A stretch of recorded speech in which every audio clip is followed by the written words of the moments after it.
好，观众朋友，新年快乐！欢迎您收看《新闻大白话》，我是钱子，介绍这1个小时的来宾。首先是国际政治专家赖岳乾老师，主持人好，观众朋友大家好，以及国际战略学者林玉芳老师，大家好。另外是前空军副司令张延廷将军，主持人好，大家好。好，观众朋友，我们来关心这个世界发生的大事件，包括我们的邻国南韩前2天很不幸的发生了空难，这个济州航空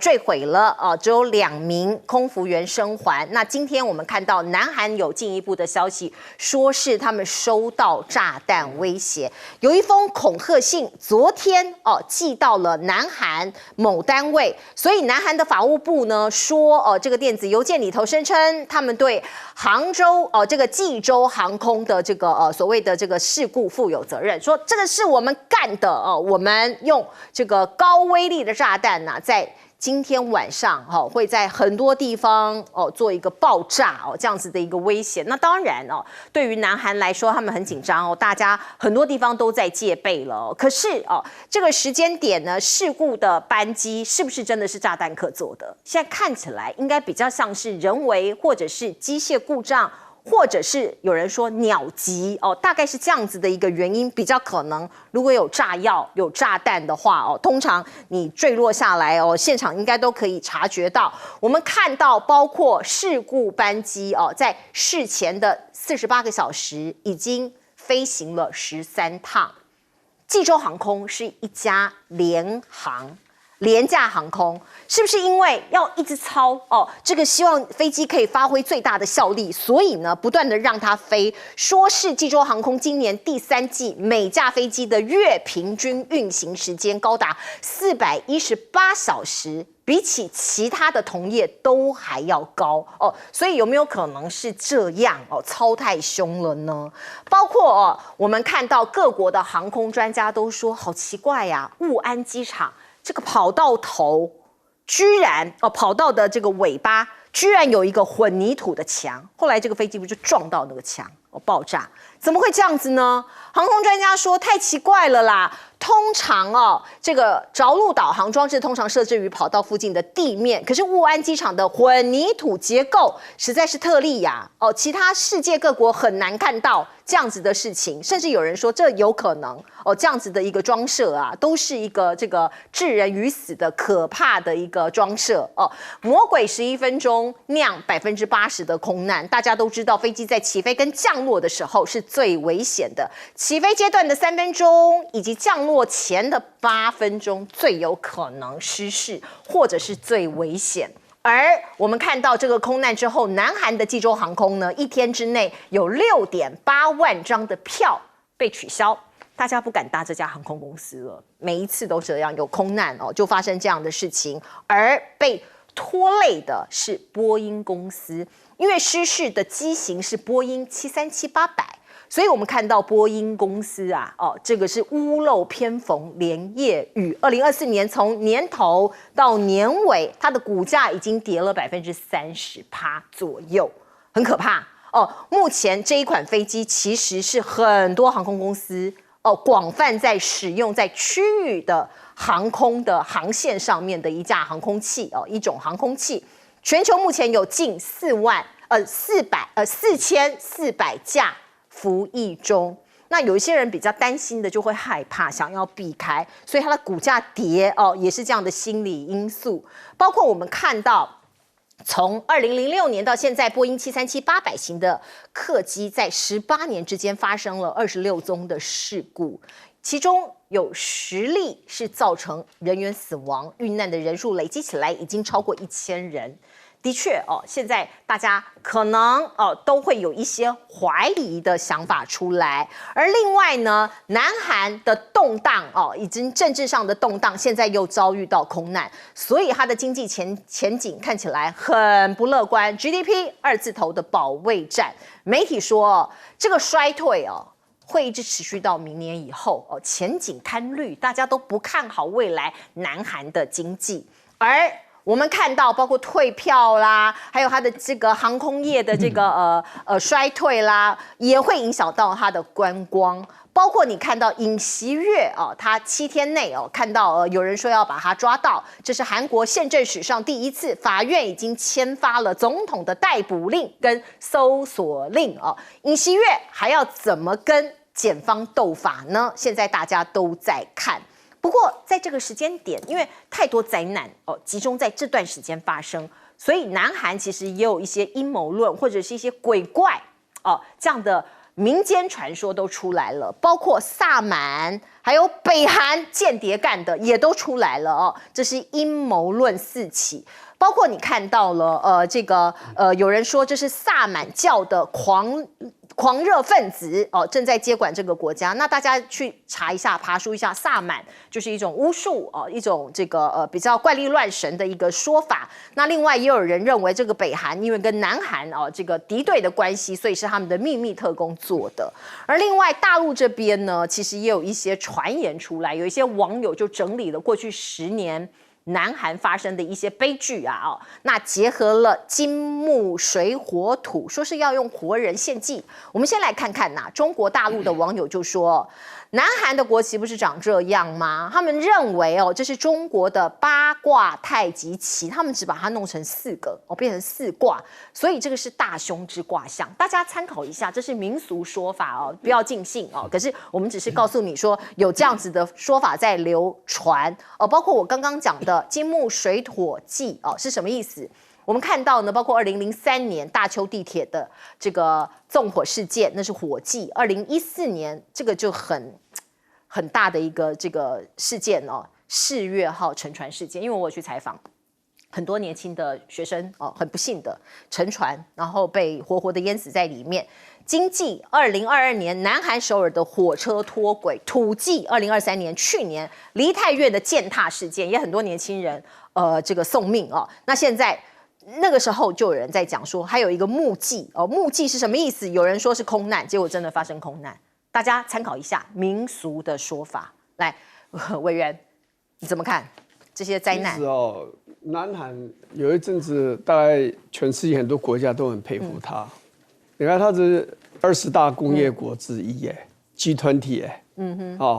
台湾还不是其中一个所以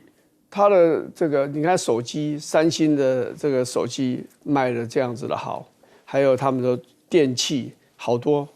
所以韩国的很多的这个公司的名字，台湾人朗朗上口。然后最重要是韩国的这个他的文艺、他的电影啊、他的歌曲啊，好像是非常的吸引人，歌舞，所以是很多人这个模仿的这样的一个对象这样。可是现在一转眼之间，我们现在看韩国问题真的很多是吧？你光是一个最近的这个所谓尹锡悦的问题，就让人家想想看，韩国已经历经了12位总统，加尹锡悦大概13位总统，都几乎都没有善终了。要不是流亡海外，流亡在夏威夷他们的这个李承晚要么就是被这个政变下台了，像尹蒲善还有这个什么崔圭夏要么就是被杀死的，像朴正熙，要么就是自杀的跳崖的卢武铉，对不对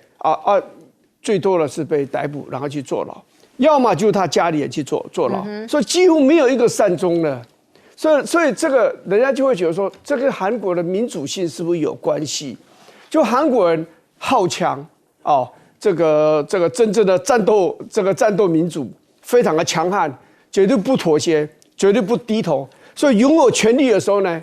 恣意行事，爱怎么做就怎么做，非常的强硬。然后在野的时候呢，就不住了也要斗争，要把人给扯下来，然后接着就是报复所以就觉得说这个民主性是不是决定了这个国家的这样的一个前途？譬如说，你讲说这架飞机连续飞了13趟，这在一般国家是很难想象。48小时之内，对，48小时飞13趟，你想就几乎机械完全没有时间去检修，人员也不得安宁，没有办法好好休息，人员跟机械都处于非常疲惫的状态。这哪会不出事呢？而且飞机的尽头你这样的一个水泥的这样一个建筑，这个真的是飞机常常会冲出跑道，那不撞上不等于自杀一样吗？所以这个是真的是非常奇怪的啦哦。所以整个来讲，当然要去讲的就是波音啊，波音只是众多的它的事故里面又加了一件，啊，所以波音的飞机，说实话哈，如果不是美国是世界的超级强权啊，唯一的超级强权，我想波音会更惨。你知道很多的贸易，很多的采购，有时候是政府出面用庞大的外交的力量、政治的力量，甚至军事上的影响力去达成的。哦，你看我们民进党政府买的那个波音的飞机，是南卡罗来纳州的参议员来当着总统的面告诉他你要买波音的飞机，回去又告诉你买哪一型的，买几家都告诉你。你看到最后华航买的飞机刚好不多不少，就是买这么多架，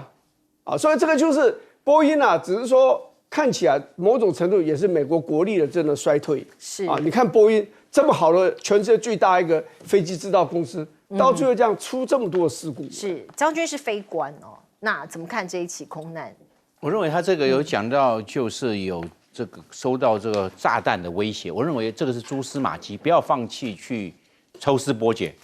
找一找看。因为如果要破坏这个飞机，我认为不困难，你就要对液压管线。液压哈，我们飞机的吸入全世界都一样，就是3000 psi， 就是每1平方英寸3000磅，也就是200大气压。因为我们一大气压是14.7 psi，3000 psi 就是200大气压，才能够把那么重的这起落架收起来放下去，然后电来控制，液压自动，液压自动，自就是那个任重致远那个自动，是这样非常重的轮胎放不出，你如果液压管线一被破坏，这3000 psi 的液压油立刻飙光，干掉了，没有办法，液压油架就放不下来，卡住了，没办法。但是它可以替用升放，替用升放是不是被破坏了？替用升放破坏了，你根本没办法。就手动的那个，这手动看看可不可以？因为已经在落地阶段，你才知道，对，你这个液压失效了，或者是液压管线这个液压油整个飙光了，你才知道，那来不及，你要落地了，是这个状况，你根本来不及手动操作。那我认为这个要抽丝剥茧，看看是不是。那我认为要从黑盒子，因为黑盒子上面的飞行记录器哦，把所有的发动机仪表的数据，还有飞行仪表的数据在里面，还有机内通话跟机外通话都在里面。这个抽丝剥茧就知道是不是真的液压被动手脚，看得出来。这个飞行的专家他可以看得出来，因为毕竟黑盒子你怎么甩哦，你从空中摔到地上去它都不会坏，高温焚烧也不会坏，丢到海底也不会坏，它还会自动发报它的定位。所以黑盒子这个是一个科学的依据，有飞行的专家好几个一组来做研究，是不是被破坏，就可以查个水落石出。所以你也觉得也不排除是人为，不要排除，因为以前的时候听说有一个说法，我以前飞幺洞式的时候哦，那有一个 CDP 管，就是压缩器降压的一个伺服器。这个东西很容易要不能紧，因为在空中会热胀冷缩，也不能松，太松不能会漏掉，太紧不可以会爆掉。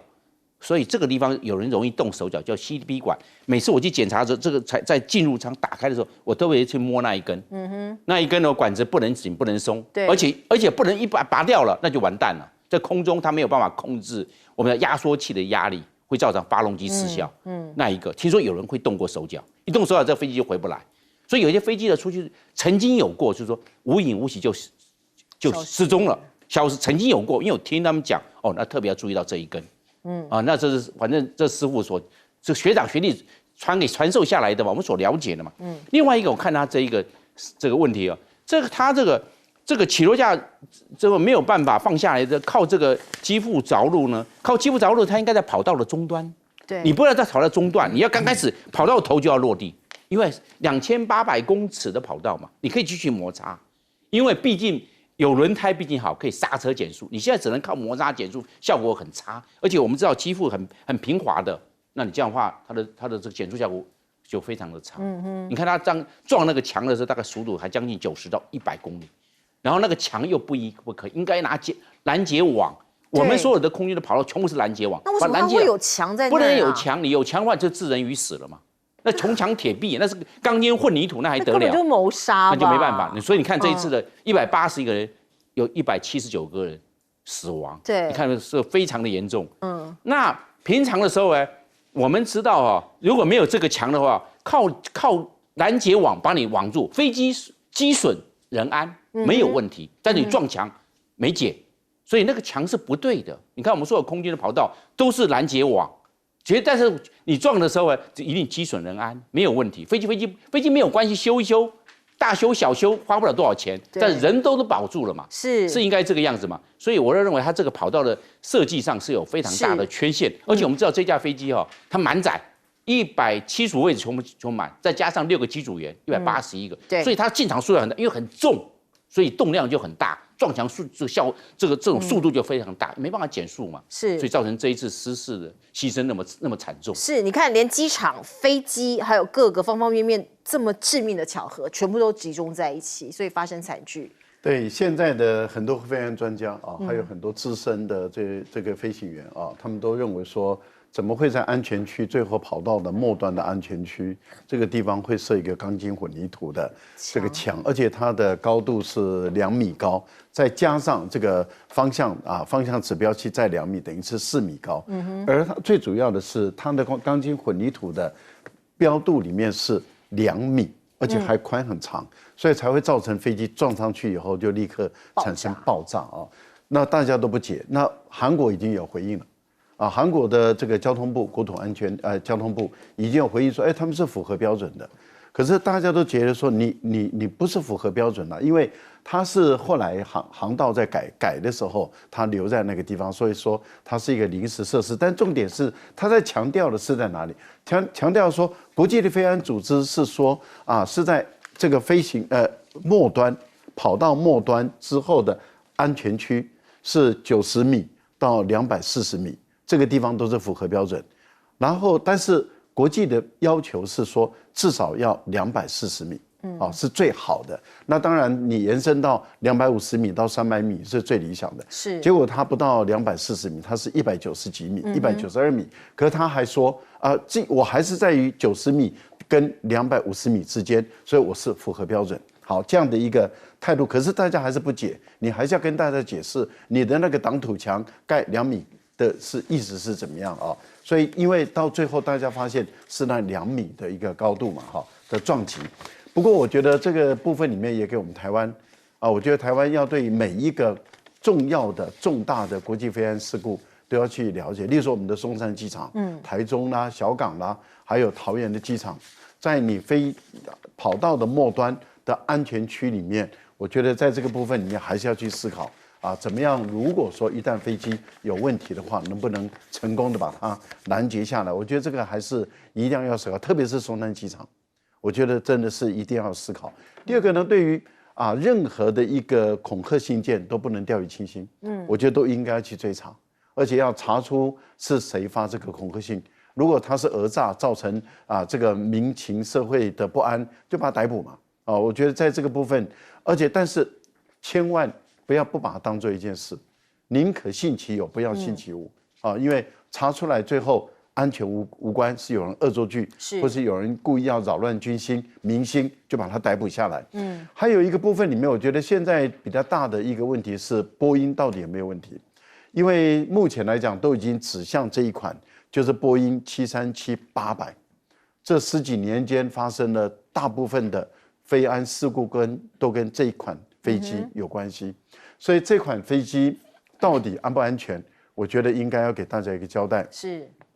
这次是737-800，它出问题了，同时又有一架后来紧急迫降，也是济州航空的。另外一个就是你刚刚讲荷兰航空，也一样，它也是液压不能够的时候，它的起落降不能放，结果是用滑行的方式，但是还安全，至少人员安全。我觉得这款飞机应该要好好的去检查，难怪它的股价马上会跌4点多。对啊，因为其实消费者的信心不足，你的股价就很容易就被影响了。观众朋友，我们再来看看，快要过年了，俄乌战争到底什么时候落幕呢？我们先来看看俄罗斯打枪了，他打谁的枪？据说川普的团队有拿出一个所谓的和平方案的一个计划说是要延迟乌克兰加入北约20年，这20年你不要加入，然后呢让英国以及欧洲的维和部队驻扎乌克兰。可是俄罗斯怎么可能答应啊？他立刻就说这不可行啊，不可能，因为公布都还没公布就被打枪了，所以未来川普的政府可能或者是他的团队可能还要再想一想哦，怎么样让战争可以在最好的状况下落幕。而另外呢，克里姆林宫现在看起来信心满满啊，他说怎么可能让我停下来？没有的是，我在战场上打得正顺手呢。他说，俄军将继续挺进因为现在呢，他们的这个整个作战的计划都照他们想象中来进行。而另外，我刚刚讲跨年夜，今天晚上在台湾跨年夜，应该算是不幸中的好消息吗？我们看到阿拉伯联合大公国居中协调之后，俄乌跨年夜前交换了300多名的战俘我们看到您这个战俘回家了那身上有披着乌克兰的国旗那很多人都流下了眼泪。你看到他们已经被留置了1年2年不等的这个战俘您看到这一头是乌克兰的一些战士们回到家里，还有一些小朋友也过去跟爸爸拥抱那有一个战俘说过去这一段时间我的手都习惯放在后头，我现在已经没有办法感觉我手放在前头的感觉是什么了，因为你是要这样子被拘捕起来的。我们看到200多名乌克兰的这个战士大约将近200名以及100多名的这个乌克兰的战士已经回到各自的家里了，希望他们能够好好的跟家人团聚。另外，这个北约北约其实也说了，俄罗斯现在有一个复合性的灰色地带的侵扰。什么意思？他说，对于北约的国家我们看到俄罗斯有的是用恐攻有的是用暗杀，有的是网络攻击，或者是纵火不断测试灰色地带边界的混合攻击对我们欧盟的这些国家，他认为非常危险。这是北约代理助理秘书阿帕图来讲的话。那另外呢，这个波兰在2025年，我们看到他要轮值欧盟的主席国，说是他会加强援助乌克兰来制裁或者是压制俄罗斯。而另外呢，天气冷，大家就想到能源。乌克兰现在不让俄罗斯的天然气过境而且要断掉它的管线。那波兰说没问题，我来供应给你。这是斯洛伐克说的就是乌克兰不让俄罗斯的天然气过境那我就断电这个斯洛伐克前一阵子有跑去跟俄罗斯的总统见面我们看到波兰说没问题，乌克兰的电我来供所以现在欧盟是就是大家也是团结一心要来支援乌克兰吗？那我们也可以看到，包括在战场上美军不断的增援乌克兰，现在达到了800亿，提供给他们防空系统、火炮跟无人机。我们不断的在说，乌克兰的战场上面是未来战争的一个实验场，包括无人机以及无人载具或者是武器的实验，像是我们看到乌克兰自制的乌里这个是低成本的遥控武器战系统现在已经在运行了，说是可以无人，然后透过遥控来打击结合地面部队打击增加他们的打击火力和防御。另外我们看到乌克兰电信商说，星链的合约已经取得了将会推出手机直连卫星服务Starlink， 这个也是来自于Musk 的一个系统。而另外叙利亚的角色很特别过去我们知道他是比较倾向这个俄罗斯的，那现在阿萨德倒台了，说是新的外交部长，包括新的领导人、新政府靠拢乌克兰说是要往乌克兰这边来这个靠拢。泽伦斯基就说欢迎欢迎再欢迎而另外我们也可以看到，包括叙利亚新的领导人跟乌克兰的外长现在呢也会面了那这是叙利亚的新领导人他也说了尊重宪法希望新上任的川普政府能够取消对叙利亚的制裁。来，我们先请教这个张延廷将军。俄罗斯到现在为止已经算是这个打得顺风顺水了，都已经熬了快3年。刚开始俄乌战争开始的时候，对俄罗斯的军队来看是事倍功半。那打了快3年之后现在俄罗斯的军队呢已经是变成事半功倍。那在这个状况下，干嘛俄罗斯他要喊停啊？继续打下去嘛。所以打下去之后对乌克兰是不利，因为乌克兰在这一方面在作战的利害转换线已经对乌克兰是不利的，对俄罗斯渐渐占上风，渐渐有利。这一次换俘虏大家换了300名，但是不要忘了，在俄罗斯手上还有5000到8000名的乌克兰战俘在手上，所以只是冰山一角。我们各换300个，你过来300，我过来300，但是俄罗斯手上还有5000到800名乌克兰战俘呢。你看俄罗斯多大的筹码？所以来看的话，由战俘指数，你可以看出双方的这种胜败的状况可以看得出来。另外一个，现在要援助乌克兰，不是光只是经脉跟金援，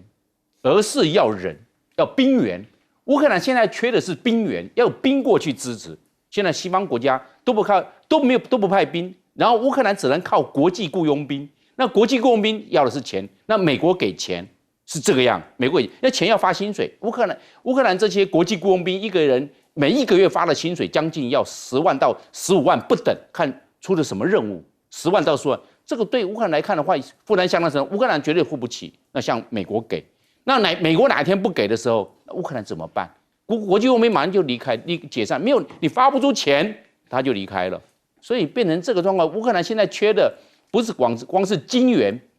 而是要援兵，要援兵。如果没有这样下去的话，继续消耗乌克兰的这个军队，那他的已经没办法再征兵了。这一次的换俘是俄乌双方第59次的换俘，59次了。因为所以大家按照你看人数大概盖的，你换多少我换多少，不是说你换100，我抓的比较多，我换你1000，没有这回事。可是这个是总共300名，对，300名，他已经换了这是第59次换俘啊。所以经常有换俘的动作。那这一次可能人数比较多一点，300人。那现在的话，我认为战争的自主性呢，乌克兰不具备。他现在要结束战争也不是，想要继续战争吗？又欲振乏力，不够，兵源不够，所以现在呢，乌克兰最大的方法就是守不住了，因为战线太长，想要跨境作战，像到库尔斯克呢，他又力有未逮。那想要守住这个他的阵线呢，也守不住，变成这个他贝多力分，要集中，没有集中的能力，要扩散又没有扩散的这方面的本钱，所以对于乌克兰来看的话，这一方面呢，它是陷于战略被动。那这样战略被动，相对于俄罗斯的战略主动来看的话，那这样的他干嘛这个时候要停，继续下去？所以认为能不能停的话，要看美国川普总统上任1月20号之后，他的战略决定是什么？因为可能乌克兰在这方面已经没有决定权了。因为决定权的话，就是割地求和、割地谈判，那乌克兰没办法接受，死那么多人还要割地。那这样不是光赔了夫人又折兵了，是赔了国家又丢命。那这是非常严重的事情呢。那泽伦斯基怎么样去交代这个赔了国家又丢命呢？那这样的话，他没办法做停损。最重要的，他当初没有任何的中战指导，造成乌克兰到现在为止的这种整个战争危机越来越凸显。是这一次的换俘行动是由阿拉伯联合大公国从中来斡旋哦，总共换掉了189名的乌克兰的战士，以及150名的俄罗斯的战士哦，战俘的交换。那有一些乌克兰的战士是在马利坡那一次的钢铁厂被俘虏的。当然这个战俘的一个对待应该要依照这个联合国的公约来进行啊，我想这个是一个日内瓦公约的规定，双方都应该要严格遵守啊，这个是符合这个战争的一个法则。不过我们看到确实乌克兰在库尔斯克这个部分，他打得越来越不理想啊。美国的军事分析家也已经宣布了说目前来讲这个乌克兰在库尔斯克的所占领的原来1300平方公里已经失去了一半所以剩下的不到一半。那他们估计在明年春的时候会全部都又被俄国人收回去，所以他就变成没有筹码跟俄罗斯来谈判了。这是对乌克兰来讲不利的一个地步那他们的建议是说，你要保住这一些战士，让他赶快撤回来，还是要继续死守？然后整个被歼灭。那当然他们是认为保留这个战力还是比较重要。可是问题是泽连斯基能不能听得进去，他们也没有把握这是第一个我们所看到的状况。第二个呢，就是川普的特使提出来的这2个方案，符合也满足欧盟的要求。也就是说，第一个乌克兰20年后加入北约；第二个由我们欧盟跟这个英国的军队进入这个乌东地区作为维和部队。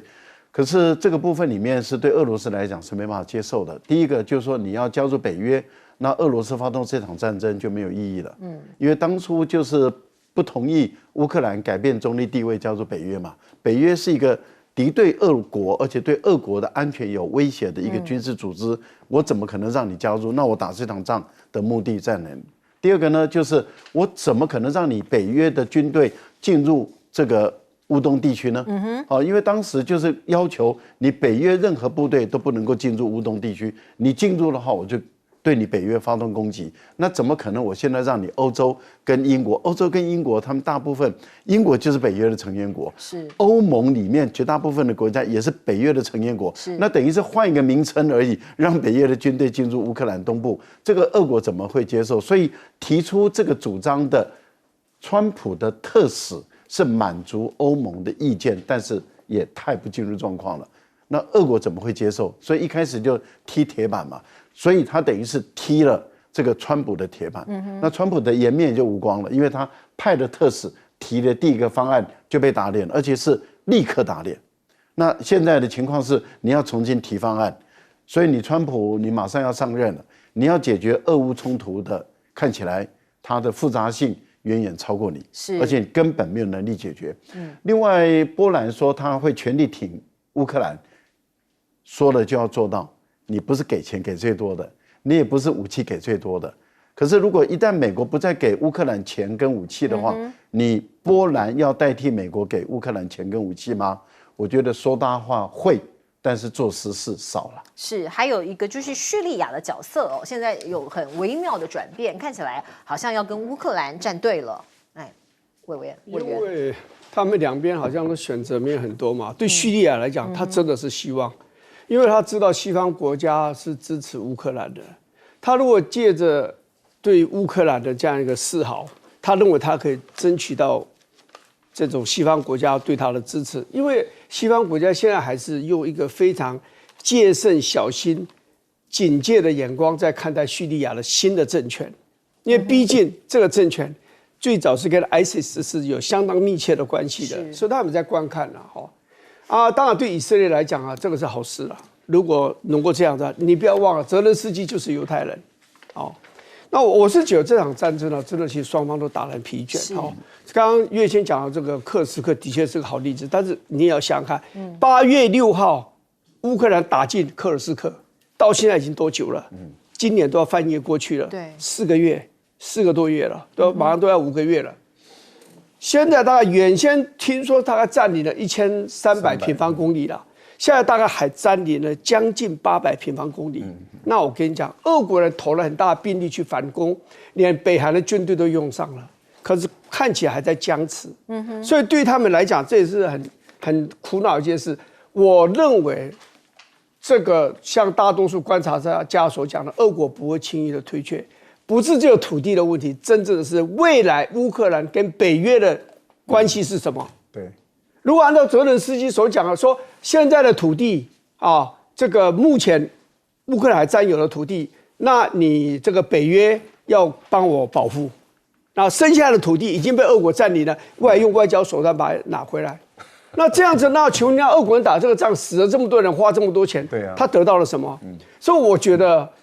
川普其实后来觉醒过来，11月的时候，他告诉《Time》杂志。他说：“中东的战争容易解决，对，乌克兰战争看起来比较不容易解决，所以他当时讲24小时我就要解决乌克兰战争。我认为这个就是第一块石头，会证明他大风闪了他的舌头他是说了大话是达不成的，没有那么简单的事因为涉及到国家的利益，甚至普丁个人的政治生命，甚至他自己的生命你认为他会轻易让步？我觉得不会。当然，事情远远比川普想象的还要复杂很多。观众朋友，我们来看看呢，全世界即将结束2024年，我们要迎向2025年，这个世界的经济未来会更好还是更坏呢？我们先来看看美国好了。美国的经济现在看起来不是非常乐观，因为昨天道琼工业指数下跌了418点，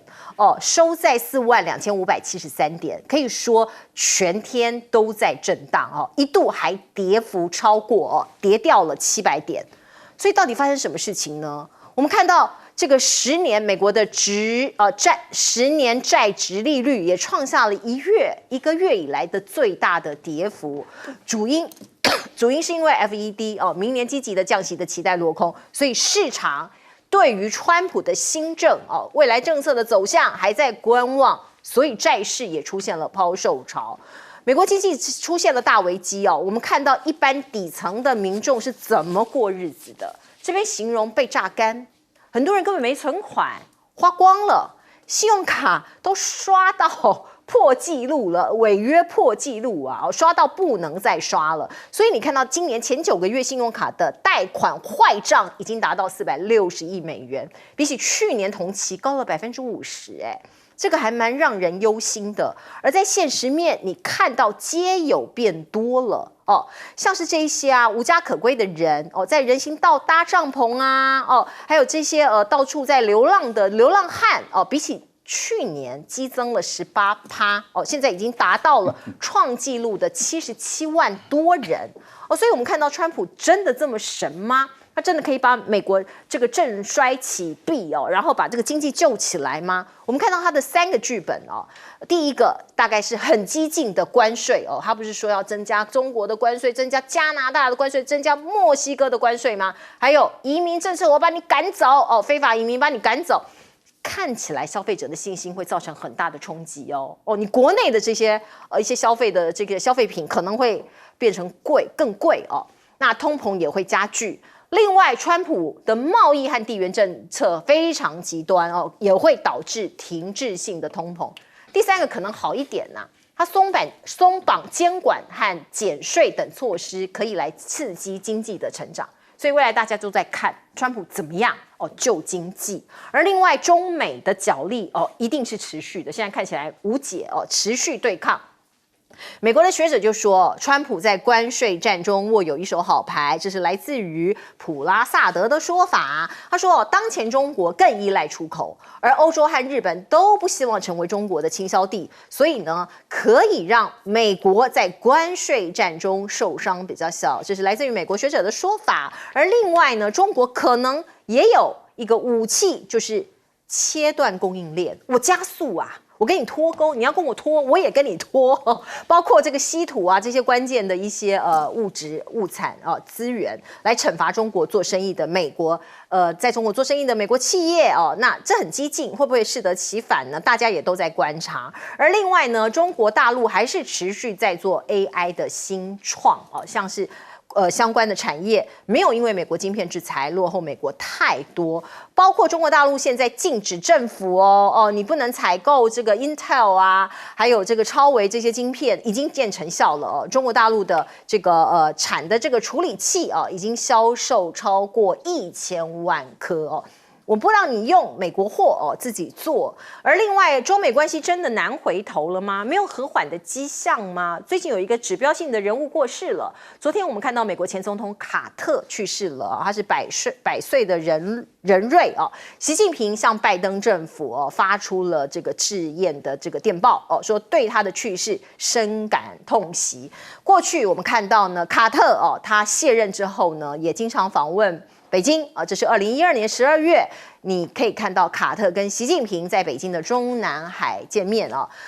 这个我们知道卡特任内呢是跟我们中华民国断交，来跟美国建交所以当时其实台湾是蛮悲愤的。那卡特逝世就有分析就说美中的关系现在看起来难以回头了。那最近有美国的财政部就说你中国有骇客入侵有一些文件被盗，那中国的回应就说这是没有根据抹黑跟污蔑。而另外我们看到呢这个对于美国的这个封锁，其实中国也在走自己的路，包括他自己国内的基础建设，像是高铁据说又有新突破说是中国 CR450时速400公里，全球最快的高铁从北京到上海只要花2.5小时现在看起来也已经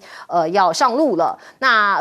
有可能会变成全球最快的高铁。而另外，我们看到，如果这一款高铁这个车厢越来越这个普及的话，从浦东机场到上海的虹桥机场，因为大家知道上海有2个机场，只要40分钟就不用这个在这个旷日费时。而另外8纵之一的合站高铁广西段也开工了所以我们来看看，像是这样子，美中未来影响到全球的经济这个趋势要怎么看？来，请问赖老师。大陆好像有在降低跟美国的贸易关系了哈，那现在已经降到比2001年加入 WTO 的时候还要低了，也就是2001年中国大陆加入 WTO 之前跟美国的贸易额，现在是比那个时候还低，那这个是反常了。那现在到多少呢？现在中国大陆出口到美国的只占它的贸易额14%点多，进口的只占6%点多。所以等于是美国已经不是大陆的主要的贸易伙伴，大陆的主要贸易伙伴是在东盟跟欧洲欧盟，他们是最主要贸易伙伴。那其次是跟拉丁美洲然后再来，那美洲已经一直在下降，因为它跟中日韩的贸易额也都比它大，所以美国的跟大陆的份额市场越来越低。那这样的情形下，美国的关税它的作用也在下降，因为它的占中国大陆的贸易份额已经没有那么大了。那当然也会产生另外一个副作用，就是什么呢？在大陆设厂，然后出口到美国的外资公司，例如说像日本的、韩国，也很有可能因为怕关税战的关系，它移到别的国家去，这有可能发生的事情啊。但是我们看到美国的估计是这样，美国的这个康奈尔大学的教授，就是您刚刚提到的，也就是说，他们认为川普在关税战中他握有一手好牌。他是在《纽约时报》提出来的论点，那他的论点是这样，他论点是认为，拜登给川普留下非常好的经济的环境，高成长率、高就业率然后打出一张漂亮的经济的亮牌，让这个川普有这个底，可以对中国大陆实施这个贸易战。这胡说八道，这已经是胡说八道了。为什么一个大学教授可以胡说八道到这个地步？因为我们看到现在的情况是，美国拜登这4年以来，马斯克就直接指控拜登这4年以来增加的美国的国债4兆以上。那也就是说已经到36兆美元这么多了，也就是美国面临破产。那换言之，也就是说，拜登的所谓的经济的亮眼是不断的印钞票。每一年多印1兆多美元的钞票来去救他的经济，但是问题是没有救起来。为什么？因为公债越来越高，它的公债殖利率越来越低，大家对美国政府的公债越来越害怕，因为担心美国政府破产。也就是说，美国政府的税收已经有将近1/6以上要拿去还债，而它本身的经济状况已经出问题了。卡债在这一次已经开始亮出问题，大家担心的是，它的卡债会不会是2次信贷危机？现在的游民也比当初所公布的数量还要多。换言之，也就是说，这些弊病都一个一个浮现出来，而这一位教授还可以这样子胡说八道，了不起啊！好，我们进一下广告。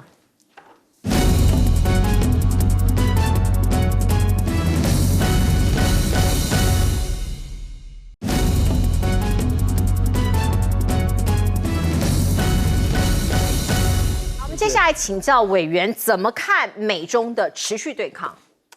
其实我是带着非常沉重的心情，这一阵子看这个美中之间的对抗。我知道在台湾有一些譬如说像民进党支持者，他们觉得这是一件好事。美国跟中国大陆关系越坏，显然美国会对台湾越好。先不讲我们是不是因为要这样子就要付出很多，像以前吃一些什么美牛然后呢这个有多巴胺的然后呢这个要买很多的武器。先不讲这个，你想想看，像这种锻炼，我们刚才也讲锻炼，以后我们两岸之间其实有很多的紧张，为什么没有爆发成战争？我自己的感觉，这跟双方的贸易有相当的关系。因为在这个贸易里面，两岸都蒙受了很大的利益。中国大陆尤其早年，他们对外贸易的经验是非常薄弱的。台湾的上海在那边投资，不仅生产产品，还做示范给他们看，要怎么把产品卖到国外去。那台湾当然享有大量的顺差，最高手记得有一年，我们是顺差1700亿美金的顺差，巨大的。像你看过去的20年、30年来，台湾从大陆赚到的钱，那已经用兆来算了，已经太多了。那但是最重要，其实不是只有两岸互蒙其利，最重要的是让原本可能会爆发的战争被降到最低的程度。对，因为彼此觉得还需要对方，我们需要大陆的市场，大陆需要台湾的一些的技术，还要希望台湾去那边设工厂，增加他们的就业力。可是你在美国这样子斗中国大陆的情况之下，我们很多会断链，很多都要断链，很简单，扣关税，大陆来东西我跟你扣20%、30%，甚至50%、100%的话。厂商现在台湾很多厂商搬走，不是因为他们不喜欢大陆，而是他们的产品从大陆出口到美国去，扣关税，让他们有竞争力嘛。他早搬到越南，搬到别的地方去。你认为那个地方贪污的情形不严重吗？第二，你认为那个地方的环境，光是语言就是一个有待克服的东西，不像中国大陆，大家同文同种，生活习惯、风俗什么都一样嘛。所以这样弄下去的结果，台商其实会很受创。你看台积电。有多少东西现在不能卖到中国大陆去？一年那些晶片不能卖过去的那个损失有多大？对，所以我是抱着一个很难过的心情，而且纯粹站在台湾的这个立场上，而且纯粹希望两岸避免战争立场上来看待这样子，美国跟中国大陆这样斗，应该讲是美国斗中国大陆这种斗法，我是非常不忍心看到，因为这个就很可能会预示着未来两岸之间真的爆发战争的可能性是会高度的增加的。是，来，我们进一下广告。